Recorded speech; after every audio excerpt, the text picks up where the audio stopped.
I'm really happy to be here today. And thank you so much, Cindy, for what you said. That was so optimistic and that was wonderful.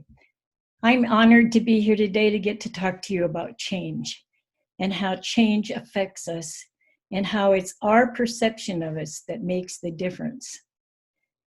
I don't much like change. I like things to be predictable. I want them to stay the way they are.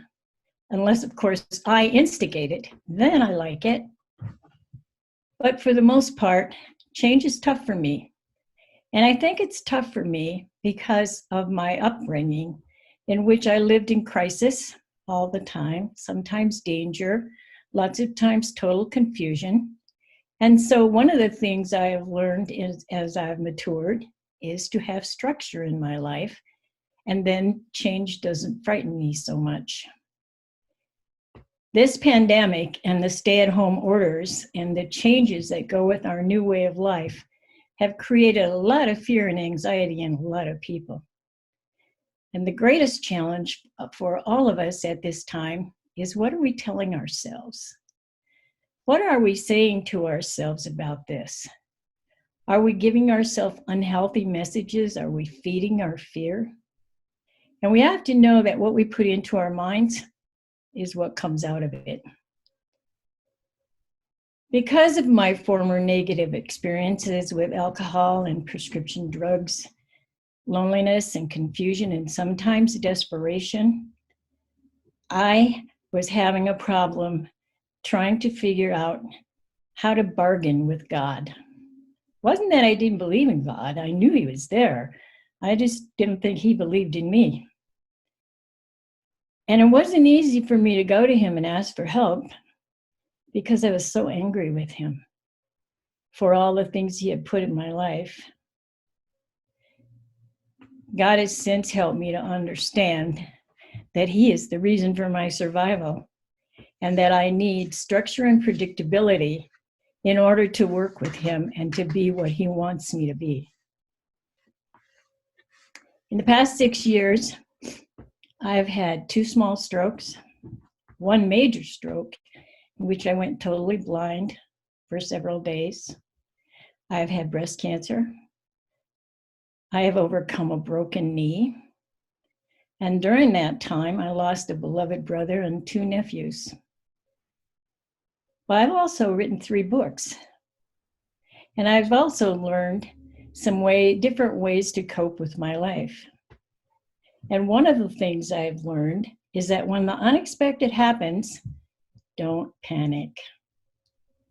Panic will drive us to do things that we don't want to do. It'll drive us to say things. It'll drive us to reach for alcohol. It'll drive us to reach for food. It will cause all kinds of problems in our life if we panic. And one of the ways not to panic is take a deep breath. Consciously sit down with your feet on the floor, or lean against the wall with your feet on the floor and take a deep breath in, counting to 5. Blow it out through your mouth, counting to 10. And do that as often as you need to in order to bring yourself back to center. One of the things I do when I really feel scared, like this morning before giving this talk, I went, God in, ego out. And I do that a lot, especially if I'm going to appear in front of people.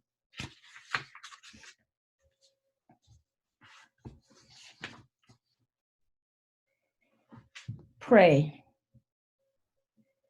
Give yourself a time each day to spend time with God and pray. Read part of the Bible. Read an inspirational message. When I first started doing this, I set my alarm to wake up 30 minutes earlier than normal. And I spent that 30 minutes praying, talking with God, reading a message, writing something down that I heard from him, and giving myself a chance to have a better day than if I just jump out of bed and flee. Make a plan to structure your day, such as having meals at the same time. With everyone having their own chair at the table, psychologists have proven that children feel like they belong if they have a chair that no one else gets to sit in at the table when you're having a meal. Try to go to bed at the same time. Try to get up at the same time. Develop a routine for exercise. I even put exercise on my calendar. It's important to have direction in your life because aimlessness leads to mental confusion. And when we're mentally confused, we can't make good decisions. And we can't accomplish much.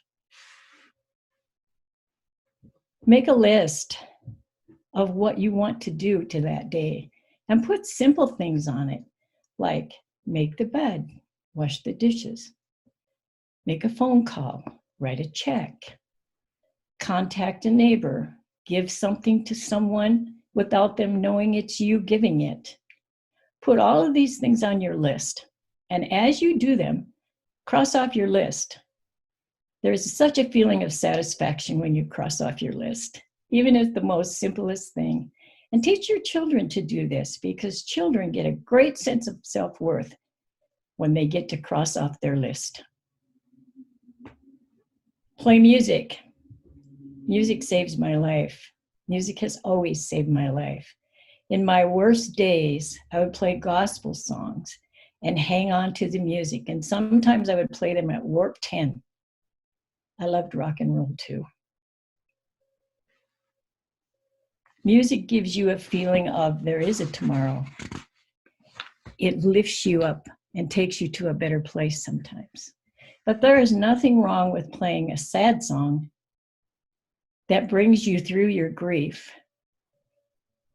And if you want to sit down and feel your feelings, give yourself 30 minutes to an hour to listen to the music and feel what you're feeling. When you finish doing that, take a deep breath in and do the breathing techniques I have taught you. That will bring you back to center and you can get on with your day. Movement is incredibly important. Walking, dancing. When I had my major stroke, my doctor told me the best thing I could do for my brain was to go dancing. He knew me because I loved to dance. My husband and my family and my children made sure I danced even though I couldn't even walk. They would help me to the dance floor, they would hold me up, and we would dance. It also helps to go up and down the stairs, have an exercise bike, or get on the treadmill. Any kind of movement helps to bring you out of confusion or fear or anxiety. When I was working in a treatment center, I had a client she was so repressed. She would shuffle down the hall to this women's group that I was doing, and she would sit there with her head down. She couldn't hardly squeak out a word when I would ask her, and I didn't know how to reach her. I tried everything. And I asked God to give me a good idea of what to do. And he sent me to work with a bunch of old magazines. And when it was her turn to talk, I had her stand up and face the wall. And I asked a couple of women to help her throw these magazines against the wall and yell at the same time. In the beginning, these women put the magazines in her hand, lifted her arm, and threw the magazines with her. This went on for a few weeks. And I asked her husband to bring her some bright colored clothes. He brought her a red jogging suit, some really bright colored blouses. And in a short time, she was throwing the magazines herself. She was yelling at the top of her lungs, and she was skipping down the hall. When her family came to see her, they were so amazed they couldn't believe that it was her. And they were also a little annoyed because she was demanding respect and she wanted some attention. What she was yelling was, "I count. I'm important. God loves me. You can't talk to me that way. I am important. I will be somebody." It was just amazing. But what the story proves is that any action Any action can help release your voice and can help you get out of whatever connection, slums, or whatever you're in. Movement will help. All change involves going through various stages. There's loss.